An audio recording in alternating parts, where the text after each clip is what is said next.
Y a eso es lo que tendemos a promover también. Pero para eso había que transformar radicalmente aquellas bases de que estábamos hablando. O sea, que cuando hablamos de la moderna división internacional de trabajo, estamos hablando de intercambio de partes, insumos y productos industriales, que permite aprovechar las ventajas comparativas de cada país, logrando productos finales de menores costos y mejor calidad. Ello permitirá satisfacer el consumo interno, tantas veces olvidado, y atendido con productos que tenían las características opuestas, pero al mismo tiempo también aprovechar las ventajas que ofrece el mercado internacional y la economía de escala.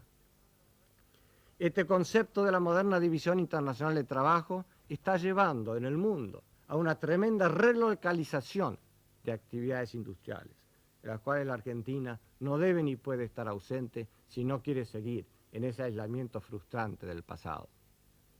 Esto no significa que no deba existir protección industrial. Esto debe ser bien comprendido. La industria, sobre todo cuando empieza, nace y se desarrolla, debe ser protegida. Pero esa protección debe ir declinando, debe ir adecuándose a medida que madura y mejora la industria. Porque si no, caemos en lo que hemos tenido en nuestro país, que una industria ya desarrollada tiene incluso una mayor protección que cuando nació. El promedio de la protección industrial de nuestra posguerra era más alta que la que existía antes de la guerra, del 39. Con lo cual, esta sobreprotección llevaba a la mediocridad, a la falta de incentivo para el progreso, para la inversión, para la absorción de la moderna tecnología, para la modernización y para el reequipamiento. Todo ello en perjuicio del consumidor nacional y de la propia industria, porque todo aquello que se sobreprotege es débil e incapaz de afrontar la competencia. Nosotros queremos, al revés, una industria fuerte y progresista. Hemos dictado algunas normas que han tendido, a nuestro juicio, a estimular este proceso, además de la política arancelaria ya mencionada. Se ha sancionado una ley de desgravación automática, impositiva, para la adquisición de bienes de capital para la industria. Sancionamos una nueva ley de promoción industrial general y varias leyes de promoción regional y sectorial. En los 5 años de nuestra gestión hemos autorizado proyectos de promoción industrial a lo largo y a lo ancho del país por un valor de 3.000 millones de dólares, más de 3.000 millones de dólares en 5 años, mientras que en los 17 años anteriores, de 1958 a 1973, lo autorizado solo alcanzaba a 2.000 millones de dólares. Y en este momento se encuentran pendientes ante la Secretaría de Desarrollo Industrial solicitudes de promoción industrial por valor de los 8.000 millones de dólares, lo cual no quiere decir que todos ellos sean autorizados ni que se lleven a cabo, pero sí está demostrando una voluntad de inversión y de respuesta positiva a este desafío que hemos lanzado a la industria, por encima de las dificultades que haya que afrontar. Otra reacción positiva la encontramos en el nivel de las importaciones de bienes de capital. Mientras en 1975 solo alcanzaban a 500 millones de dólares y representaban el 15% del total de nuestras importaciones, en el año 80 superaron ampliamente los 2.000 millones de dólares y alcanzaron el 26% del total de nuestras importaciones. Ello está demostrando la voluntad de modernización y reequipamiento industrial tan importante para nuestro país. Otro indicio lo tenemos también como resultado de la sanción de la nueva ley de transferencia de tecnología. Mientras en 1976 teníamos una cifra anual de apenas algo más de 100 contratos registrados por valor de 32 millones de dólares, en el último año hemos tenido más de 500 contratos registrados por 320 millones de dólares.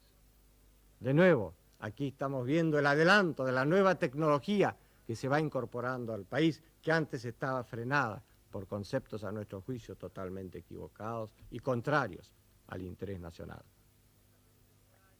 La importación temporaria también ha ayudado a agilizar y a mejorar la eficiencia y los costos industriales. Y hemos también encarado un nuevo régimen de reembolsos a la exportación. Mediante el mismo lo hemos racionalizado, hemos incorporado algunos productos que no lo estaban incluidos o cambiado su nivel para lograr esta mayor racionalización. Y lo hemos establecido en un cuadro declinante para que sobre un número determinado de años pueda ir desapareciendo. Por el hecho de que este tipo de estímulo a la exportación está siendo seriamente cuestionado en los ambientes internacionales derivados de los acuerdos del GATT, por los cuales se lo considera como competencia desleal en algunos de sus aspectos. De manera que creemos que no hay que dejar de promover las exportaciones, por el contrario, seguir haciéndolo, pero quizás ir variando de instrumento. Y a este respecto, la generalización del IVA es un instrumento muy importante, porque como el IVA no grava los productos exportados, y a medida que se generalice y aumenten los recursos que produce, pueden irse eliminando impuestos que gravan a la producción, como ya hemos hecho en algunos casos, esto tiene el efecto implícito igual al de un reembolso. Y no es de ninguna manera cuestionable del punto de vista de las prácticas del comercio internacional. Toda esta labor, toda esta política de apertura en materia de comercio y de industria, la hemos estado realizando, tenemos conciencia, en una época en que ha aparecido sobre la escena algo que se llama el neoproteccionismo. O sea, aquellas naciones industriales que antes protegían a sus producciones agropecuarias por razones históricas y de estructura económica por su alto costo, y nuestras exportaciones agropecuarias han sufrido fuertemente por ello, nos decían, promuevan sus exportaciones manufacturas que tendrán acceso a nuestros mercados. Pero cuando las mismas han llegado a un determinado nivel, se han encontrado con limitaciones, prohibiciones, cuotas obligatorias o supuestamente voluntarias. Nosotros hemos luchado permanentemente contra estas prácticas. Hemos proclamado que son absolutamente nocivas para la situación económica mundial y no estamos solos en esta lucha. Grandes líderes, grandes estadistas de las propias naciones industrializadas han levantado su voz contra estas nuevas prácticas, proclamando que ellas van a llevar al mundo a una situación parecida a la que sucedió durante la década del año 30, en que a raíz de la crisis y medidas proteccionistas parecidas se llevó a la recesión, a la desocupación, o sea, efectos totalmente contrarios a los queridos. Pero de allí a decir que por el hecho de que algunos países están adoptando prácticas inconvenientes, nosotros debemos imitarlos y adoptar las mismas, hay una gran distancia. Nosotros creemos que debemos luchar en todos los terrenos, nacional e internacional, en todos los foros, contra estas medidas proteccionistas, y estaremos bien acompañados en la lucha. Pero no por eso debemos cambiar una política de apertura que nos conviene a nuestro propio interés nacional, lo cual tampoco significa que debamos desproteger a nuestra producción nacional. Para eso están nuestras reglamentaciones y leyes propias que protegen a esta producción nacional de las prácticas desleales del comercio internacional y debemos aplicarlas con todo rigor y agilidad. Ciertamente, en el comienzo de la aplicación de las prácticas de antidumping y de aquellas que castigan la competencia desleal, es posible que en su organización hemos estado algo lentos y debemos reconocerlos.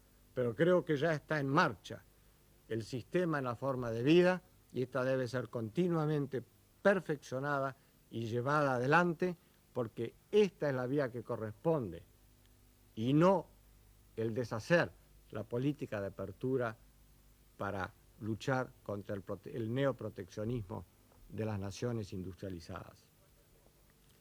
En cualquier forma, como es evidente, nosotros hemos dado una enorme importancia al comercio exterior como motor esencial del proceso de apertura.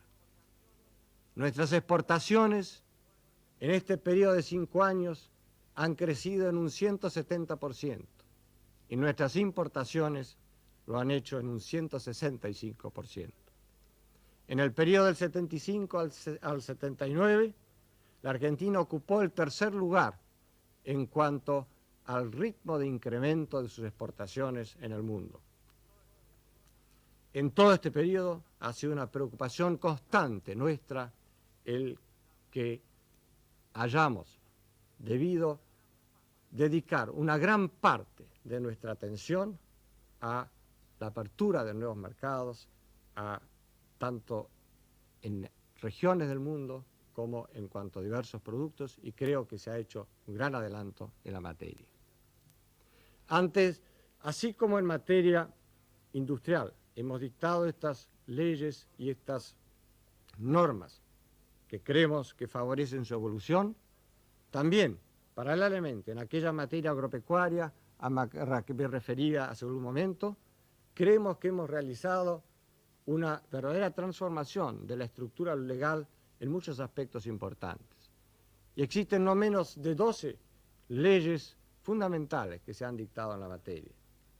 Desde la nueva ley de arrendamientos, aquella que permite la construcción de lavadores terminales por el sector privado, la que establece la desgravación fiscal automática para la adquisición de maquinaria agrícola, la del nuevo régimen de crédito fiscal para forestación, la del crédito, la de la desgravación impositiva para las tierras de baja productividad, la nueva ley de la Junta Nacional de Carnes, la nueva ley federal de carnes que toca el aspecto sanitario, que durante tantos años ha estado abandonado en el país en cuanto a la industria y el comercio de las carnes, la nueva ley de parques nacionales, la nueva ley de conservación de suelos, que está por ser firmada por el señor presidente en estos días, la nueva ley de fauna silvestre, ya sancionada, la nueva ley de fauna ictícola que está próxima a hacerlo, lo mismo que la nueva ley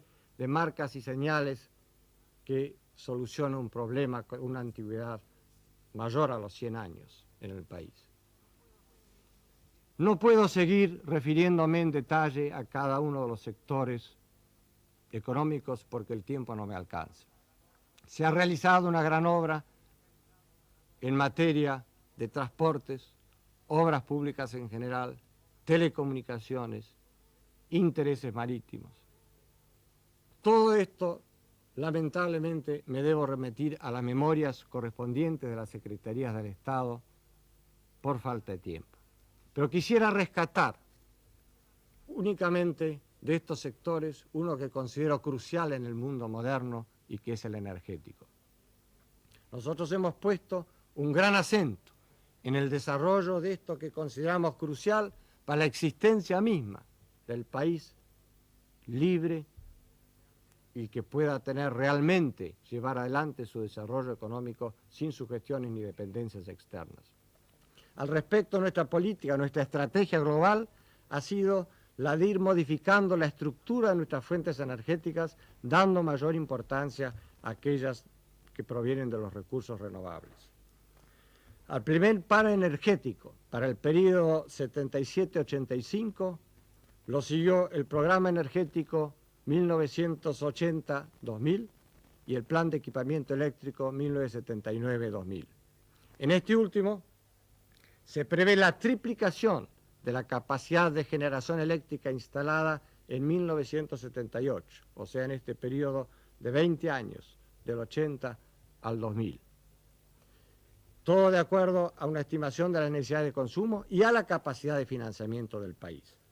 Y en este plan se prevé también que entre las fuentes de generación eléctrica, la hidroelectricidad pasará de representar el 25% en 1977 al 70% en el año 2000, momento en el cual la energía nuclear representará el 15%. Nos hemos también preocupado de que este programa tenga la financiación adecuada, porque debe tenerse conciencia de que esto implica un gran esfuerzo para esta generación, para estos próximos 20 años, del 80 al 2000, porque todos, creo que es de conocimiento público, que la instalación de las centrales hidroeléctricas y nucleares son mucho más costosas que de las viejas usinas térmicas que antes se realizaban en el país. De manera que el esfuerzo de esta generación para el futuro es mucho más grande en materia de inversión que la de la anterior. Y esto explica parte de este recargo en el programa de inversión pública. También nos hemos preocupado de reformular los cuadros tarifarios para los distintos servicios eléctricos, corrigiendo el desajuste que se había producido en 1973 al 75 en perjuicio del consumo industrial. Y hemos dado también un fuerte respaldo a la electrificación rural. En materia de petróleo, ha sido un aspecto fundamental de nuestra política abrir el sector a la participación de la empresa privada, nacional e internacional, porque el concepto del monopolio estatal existente en grandes periodos de nuestra historia no ha conducido al éxito, entre otras cosas, por falta de recursos del propio Estado Nacional para otorgarle a la empresa estatal para llevar adelante esta obra que exige tanta capital y tanta tecnología. De manera que nuestra política ha sido de que YPF realizara a través de contratos con empresas nacionales e internacionales todo tipo de obras y acciones, desde la perforación hasta la explotación, la recuperación secundaria y la exploración bajo el sistema de la nueva ley de contratos de riesgo que sancionamos y mediante el cual por primera vez la Argentina ha ido a explorar en el mar y también, gracias a este sistema que se está establecido y este nuevo régimen, podemos tener la esperanza de que este descubrimiento que ha sido dado a publicidad recientemente abra posibilidades insospechadas para el futuro petrolero de la Argentina como productor y quizás aún como exportador. Estamos en cualquier forma, en la etapa de nuestra gestión, hemos aumentado la producción petrolera en un 24%. Incluso encontramos la producción media diaria mensual en un nivel sumamente bajo que comparado con la actual significa un incremento de un 33%. Nuestro grado de autoabastecimiento en materia de petróleo excede el 90% y esperamos llegar al total abastecimiento en términos netos dentro de pocos años, quizás para el 85.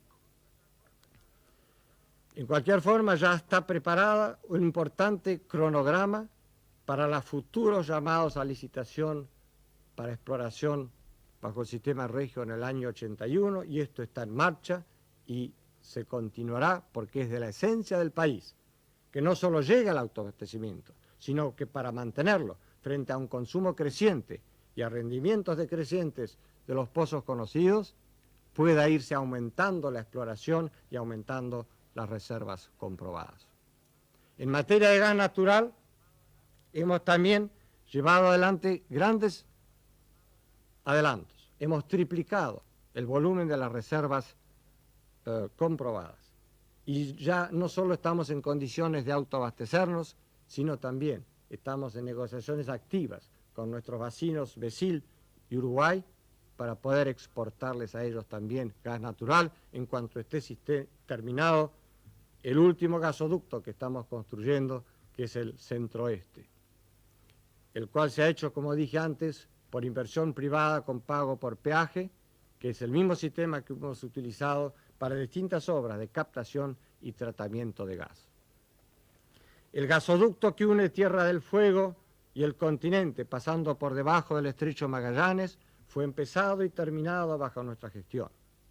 Y también, con respecto a las condiciones de los precios y tarifas, estamos fomentando la transferencia de la utilización en los consumos industriales y en los servicios públicos del fuel oil al gas.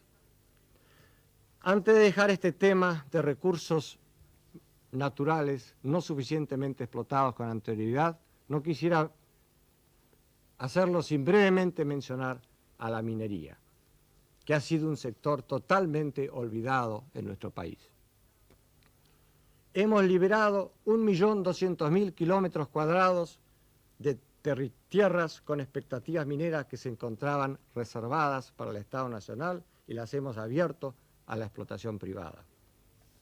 Hemos también sancionado una nueva ley de promoción minera y las reformas al vetusto Código de Minería que permitan su modernización, su actualización y sobre todo el acceso de los capitales y de la tecnología necesarios para que encaremos la gran minería. De esta manera estamos abriendo todo un capítulo nuevo en la economía argentina antes inexistente. Quisiera brevemente referirme a la reforma financiera. Era absolutamente necesario aquí que revitalizáramos este sector, que es el que debe proveer la savia necesaria para que se lleve adelante el desarrollo y el crecimiento económico de la nación. Se encontraba seriamente constreñido por un exceso de intervencionismo estatal y lo hemos abierto a la competencia interna y externa y hemos liberado las tasas de interés. Esto ha promovido un gran incentivo para el ahorro nuevamente en pesos argentinos y ha llevado la tasa de ahorro interno a niveles cercanos al 30% del Producto Interno, que es muy elevado, canalizando todos estos ahorros a través del sistema legal institucionalizado y no a través de los conocidos mercados paralelos de antes. Pero evidentemente, esta liberación de las tasas de interés ha significado también un gran esfuerzo para las empresas tomadoras de este crédito, que antes era negativo en términos reales porque el techo oficialmente establecido era menor a la tasa de inflación generalmente. Con lo cual, estas empresas han debido realizar un gran esfuerzo para recomponer su capital de trabajo, quizás antes innecesario por el gran volumen de créditos subsidiados que podían utilizar y precisamente reducir la proporción de costos financieros dentro de su costo total.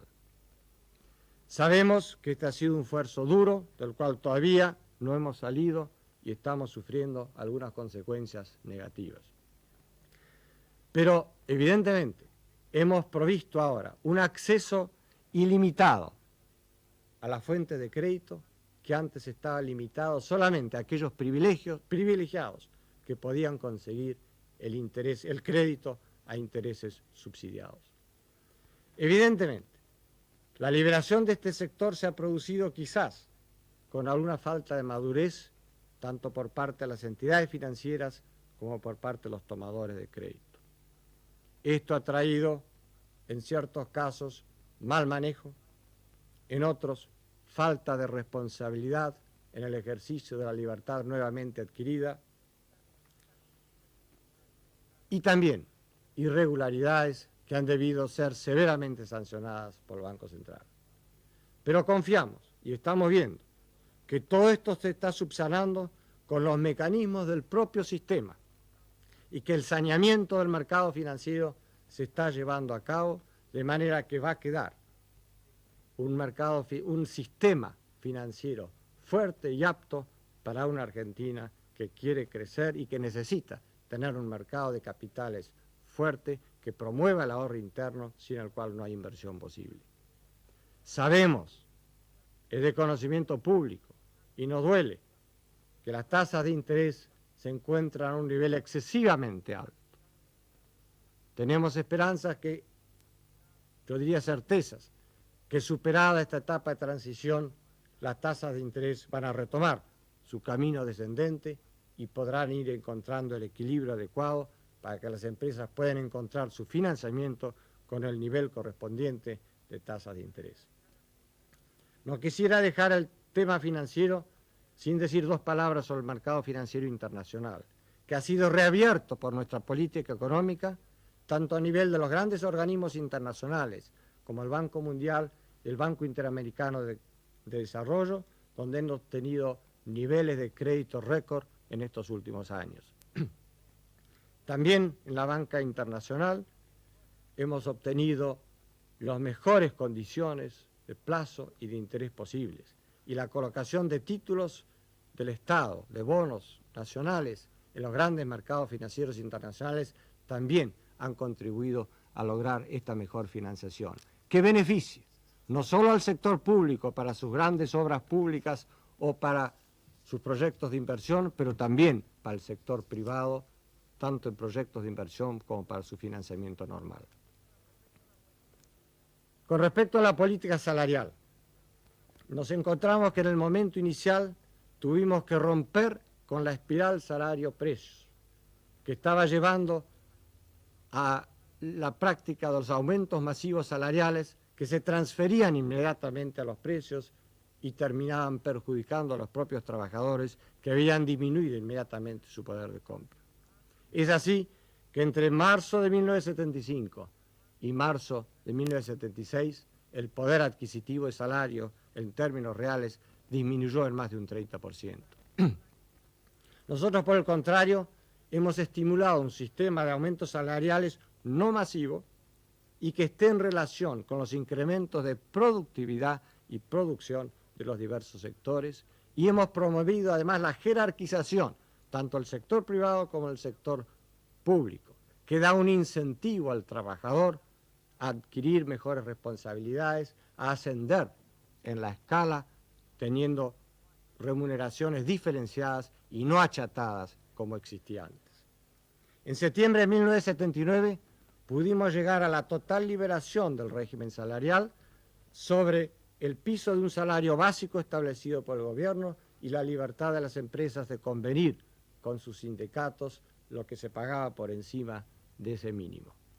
Y podemos hoy decir que, comparando el segundo trimestre de 1976 con la actualidad, el promedio del salario percibido, no el básico, por los trabajadores industriales medios en los grandes centros urbanos se ha incrementado en términos reales en un 20% aproximadamente, o sea, por encima de la evolución de los precios. Y todo esto en un marco de una tasa de desocupación del 2%, o sea, en un cuadro de pleno empleo. Todo esto nos trae al último tema de estas reflexiones que he querido compartir con mis conciudadanos en esta última noche de mi comunicación con ellos. El gran tema de la inflación. No hay duda que esta situación ha condicionado negativamente todo este proceso de transformación que hemos estado llevando adelante, lo ha hecho mucho más dificultoso. Y ello es así, a diferencia de inflaciones que existen en otras partes del mundo, por el muy prolongado periodo durante el cual tuvimos una elevada tasa de inflación y también por el elevado nivel al que llegó el mismo, que recordarán ustedes, alcanzó el 920% anual. Además, el contexto de la economía cerrada también favorecía el desarrollo de condiciones inflacionarias. Y precisamente cuando comenzó a tener efecto la apertura de economía a partir del septiembre del 79, fue cuando empezó realmente a quebrarse definitivamente la inflexión de la curva inflacionaria. Recordemos que bajamos de aquel nivel del 920% muy rápidamente. A mediados del 77 estábamos en un 150% anual y allí estuvimos quizás estancados en esa meseta durante 2 años hasta mediados del 79. Pero a partir de entonces la situación cambió. Se nos ha acusado de que estos resultados últimos los hemos logrado utilizando herramientas estructurales para lograr la contención de precios. Es decir, la política de reducción arancelaria tiene evidentemente como propósito básico el de lograr el progreso, el incentivo para la transformación y la mejora de la eficiencia industrial. Pero inevitablemente trae como consecuencia una contención de la posibilidad de la elevación de los precios. Lo mismo se ha dicho del instrumento cambiario, en la cual no hemos querido convalidar toda suba de precios a través del aumento del ajuste cambiario. Evidentemente, ha habido una divergencia entre el ritmo del crecimiento de precios y el ajuste de la paridad cambiaria. Pero ambos índices no representan la misma cosa y es un simplismo compararlos en forma absoluta para medir el supuesto retraso cambiario. Lo que pasa es que el país antes estaba acostumbrado al proceso del suma y sigue, es decir, que cada uno aceptaba el precio de su proveedor de materia prima o de insumos sin discutirlo, lo incorporaba a sus costos y lo pasaba en sus precios al eslabón posterior y se terminaba pidiendo una devaluación o un reembolso. Esto ahora ha cambiado. Tenemos un techo que está dado por el nivel arancelario y por el cambiario. Y esto lleva al esfuerzo inverso, al de reducción de costos, a que cada uno deba discutir con su proveedor el nivel del precio de sus insumos, su materia prima, en relación con el precio del mercado que logra para su producto. Y esto es esencial. Evidentemente que es más cómodo el sistema anterior, pero tenemos que hacer un esfuerzo serio para llegar a operar una verdadera reducción de los costos en toda nuestra economía si queremos ser competitivos en lo interno y en lo internacional. Eso fue lo que anunciamos y programamos en nuestro mensaje del 10 de julio de 1980, y esa es gran parte del programa que hemos estado llevando a cabo. Pero por eso es que creemos que debe mirarse con optimismo los resultados que podemos ofrecer en medio de estas dificultades. Recordemos que nos hicimos cargo de nuestras funciones cuando existía un índice de precios mayoristas que creció en el mes de marzo en un 54%, en un solo mes. Y en el año 80, el índice de precios mayoristas creció en un 57% en un año. Pero también el año calendario es engañoso. Por el curso del mismo hemos ido descendiendo y mejorando el índice de crecimiento de precios. Y si tomamos el cuarto trimestre anualizado, y aún le quitamos para el mes de octubre algún punto debido a la generalización del IVA, veremos que el índice de precios mayoristas para ese tercer trimestre anualizado equivale al 26%, y el promedio entre el índice de precios mayoristas y minoristas es del 38,8%. Precisamente en este último trimestre del año 80 anualizado, el ritmo del ajuste de la paridad cambiaria, más el 1,5% internacional de inflación internacional, representa anualizado el 37%. Quiere decir que estamos en plena convergencia, y este es el nivel de inflación y de convergencia en que entramos en el año 81, y que de perseguirse esta acción, en muy pocos meses más podrá lograrse ese equilibrio entre el nivel de evolución de los precios y el del ajuste de la paridad cambiaria. Evidentemente, contra esta política sabemos que se ha esgrimido el argumento de que estamos logrando una inflación reprimida por un instrumento arancelario o cambiario que estamos utilizando. Pero lo mismo podría decirse con respecto a las políticas que propugnan algunos de nuestros críticos cuando dicen que hay que usar el instrumento de la contracción monetaria, que también reprime la inflación provocando la recesión. O sea, que somos conscientes que algún instrumento de estos debe ser realizado en un contexto de una inflación que viene de lejos, que está sometido a un proceso de reciclaje constante, tanto por hechos económicos como por la indexación existente en economía y como por las indebidas expectativas inflacionarias.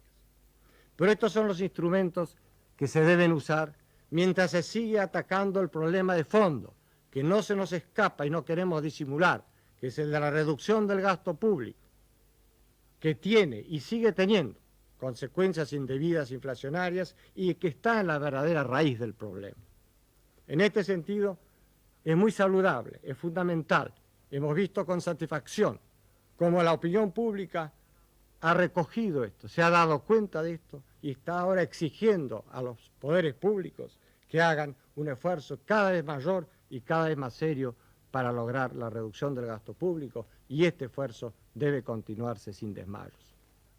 Pero, entre tanto ello se logre, no sigamos con la viciosa práctica de convalidar la elevación de precios mediante el alza de las aranceles o de las tasas de cambio.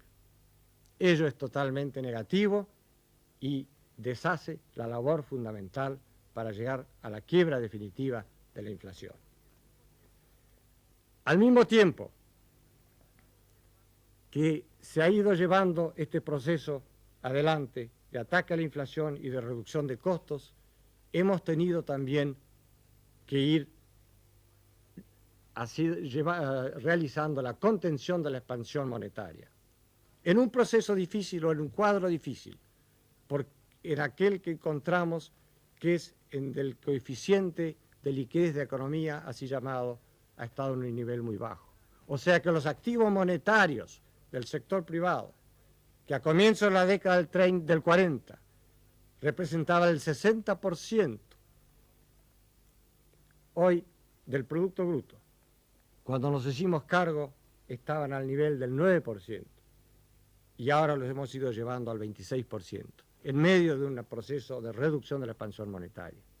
Y las últimas cifras nos indican que la tasa de expansión de los recursos monetarios, que en el año que terminó, en enero del 80, o sea, los 12 meses anteriores, estaba a un nivel de expansión del 186%, al año siguiente, el que terminó en enero del 81, se redujo en 100 puntos al 86%.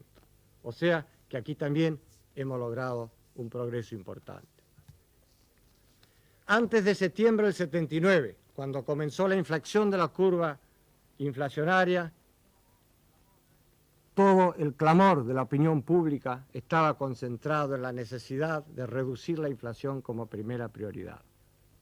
De nada valía los éxitos en el sector privado, ni en el sector externo, ni la liberación de la economía privada y pública también, ni tampoco los niveles de inversión y de Producto Bruto que habían alcanzado el máximo decenal en cuanto a valor absoluto en moneda constante. Sin embargo, cuando se ha empezado a quebrar definitivamente la inflación en este último año y medio, parecería que esta prioridad ha desaparecido, porque ya no se oyen las mismas voces, sino otro toro que reclama contra el esfuerzo y la dureza necesaria para lograrlo. Es decir, parecería que se quería corregir y eliminar la inflación, pero cuando llegó el momento no se ha estado dispuesto a pagar el costo para el mismo. Esto es como creer que la Argentina puede ser una excepción en el mundo y en la economía, y que se puede reducir y eliminar una alta tasa inflacionaria sin ningún costo. Esto es una ilusión y una falacia, y debemos decirlo claramente. Creemos que bien vale la pena el esfuerzo para eliminar la inflación, porque no habrá país que logre un desarrollo fuerte, sano y progresista en un contexto inflacionario.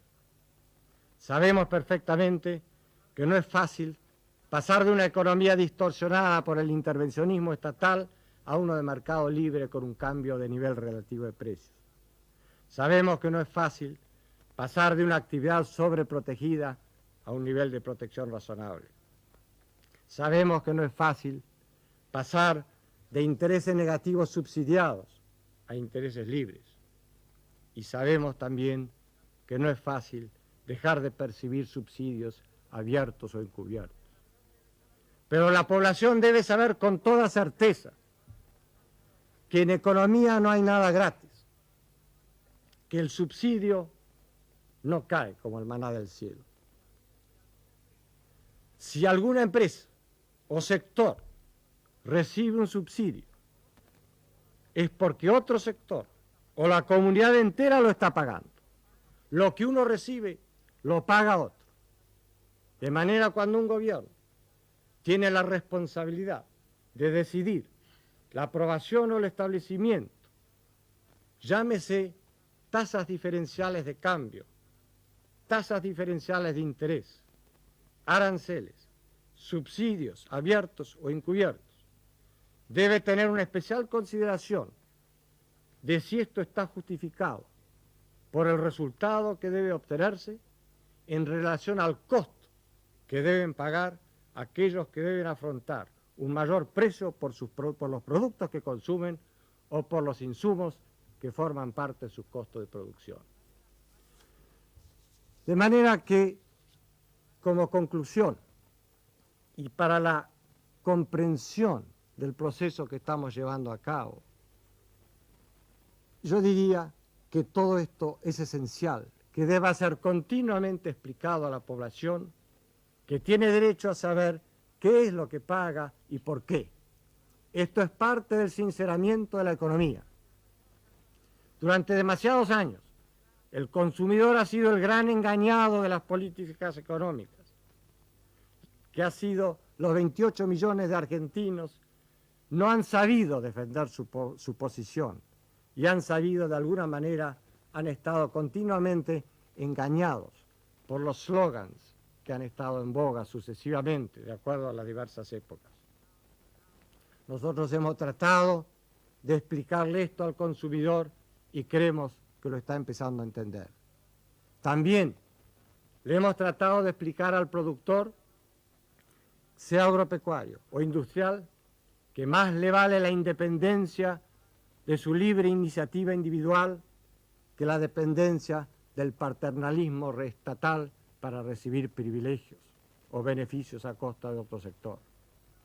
También le hemos tratado de explicar al trabajador que él también es consumidor, pero como trabajador también le conviene la apertura de la economía, porque entonces tendrá la oportunidad de mayor cantidad de empleos mejor remunerados por la especialización, la tecnificación que traerá la modernización y el reequipamiento industrial.